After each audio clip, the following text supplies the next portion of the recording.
In the quiet, unassuming town of Redwood Pines, there lived a 17-year-old girl named Lena Marlowe. Like many teenagers, she was looking forward to a weekend alone. Her parents were off celebrating their anniversary, leaving the house to her.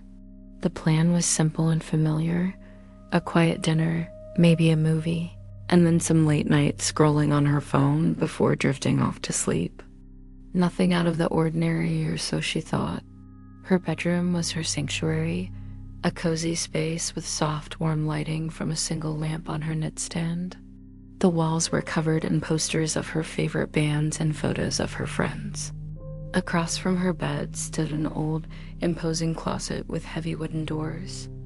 It was a relic of the house, and its hinges always protested with a loud, drawn-out creak whenever it was opened.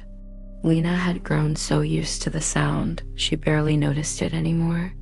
That night, after finishing her movie, she climbed into bed, pulling the covers up to her chin.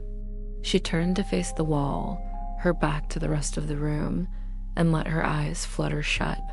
The house was silent, the kind of deep quiet that only comes late at night in a small town. Lena was just on the edge of sleep, her mind starting to wander into dreams, when a sound shattered the stillness. Creak. It was the unmistakable sound of her closet door. But it wasn't the quick, familiar noise she was used to. This was slow, deliberate, as if someone was trying to open it without being heard. A cold, sharp wave of dread washed over her, and every muscle in her body tensed. Her heart began to pound against her ribs like a trapped bird. Every instinct screamed at her to turn around, to confront whatever was there, but a deeper, more primal fear kept her frozen. She forced herself to remain still, her body rigid under the blankets.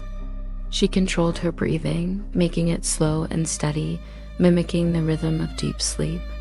She had to pretend. Her life might depend on it. Then she heard it. Soft, muffled footsteps. They were light, but they moved with a chilling purpose across the carpeted floor. They stopped right beside her bed, just inches from where she lay facing the wall. The silence that followed was suffocating. Lena could feel the presence of someone standing over her, their shadow falling across her back. She squeezed her eyes shut, praying it was just a nightmare. But it wasn't. A man's hand, surprisingly gentle, touched her hair.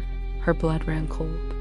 The fingers then slowly, delicately, brushed down her cheek, tracing the line of her jaw. She could feel the warmth of his skin against hers. A whisper of breath hovered near her ear, hot and close. He was watching her, silent and still. Lena's mind was a storm of panic. She wanted to scream, to kick, to fight, but her body was paralyzed by sheer terror. It was a nightmare made real, and she was trapped within it. The seconds stretched into what felt like an eternity. Each moment was an agony of suspense, waiting for what would happen next. Then, just as suddenly as it began, the hand retreated. The footsteps moved away from her bed, across the room, and out into the hallway. Lena remained completely still, listening with an intensity she'd never known. She heard the soft tread of his feet moving down the hall toward the back of the house. Then the faint click of the back door opening and closing. The moment the house returned to absolute silence, the spell was broken. A sob escaped her lips as her body was racked with violent, uncontrollable shaking. With fumbling hands, she grabbed her phone from the nightstand. Her fingers were clumsy, slick with cold sweat. Her first call was to her boyfriend. The words tumbled out in a choked, panicked rush as she begged him to come over immediately. She couldn't be alone. Next, she called her parents, her voice breaking as she tried to explain the horror of what had just happened. Finally, she dialed 911. The police arrived within minutes, their presence filling the silent house with a sense of authority, but it did little to calm Lena's shattered nerves. They listened to her story, their faces growing grim. As they began to search the property, Lena's boyfriend arrived, wrapping her in a tight embrace as she sobbed into his shoulder. The wait for answers was excruciating.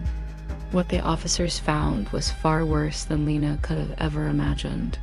Tucked away in a thicket of trees just behind her neighborhood, they discovered a small, camouflage tent, almost invisible to the casual eye. It was a makeshift camp, a hidden lair. Inside, the scene told a disturbing story. There were weeks' worth of empty food wrappers scattered on the ground, a dirty, worn-out sleeping bag, and a single backpack. The contents of that backpack turned their investigation into a full-blown nightmare.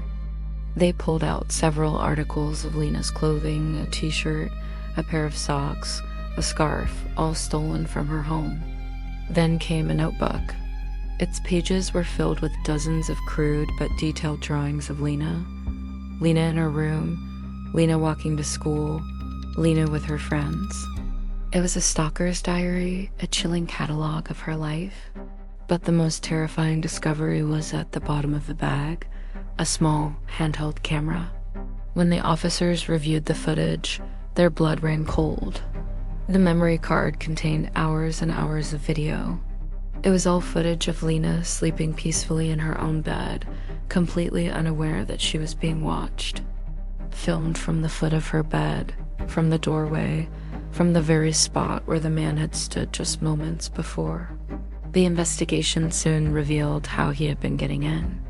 The old, unused pet door in the back of the house had been forgotten for years. It was unsecured, an easy point of entry for anyone who knew it was there.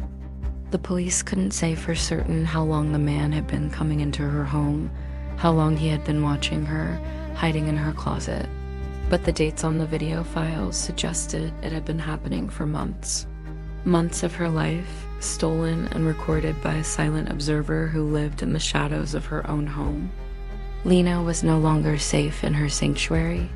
The creak of the closet door would never be just a sound again. It would be a constant, terrifying reminder of the night her world was shattered.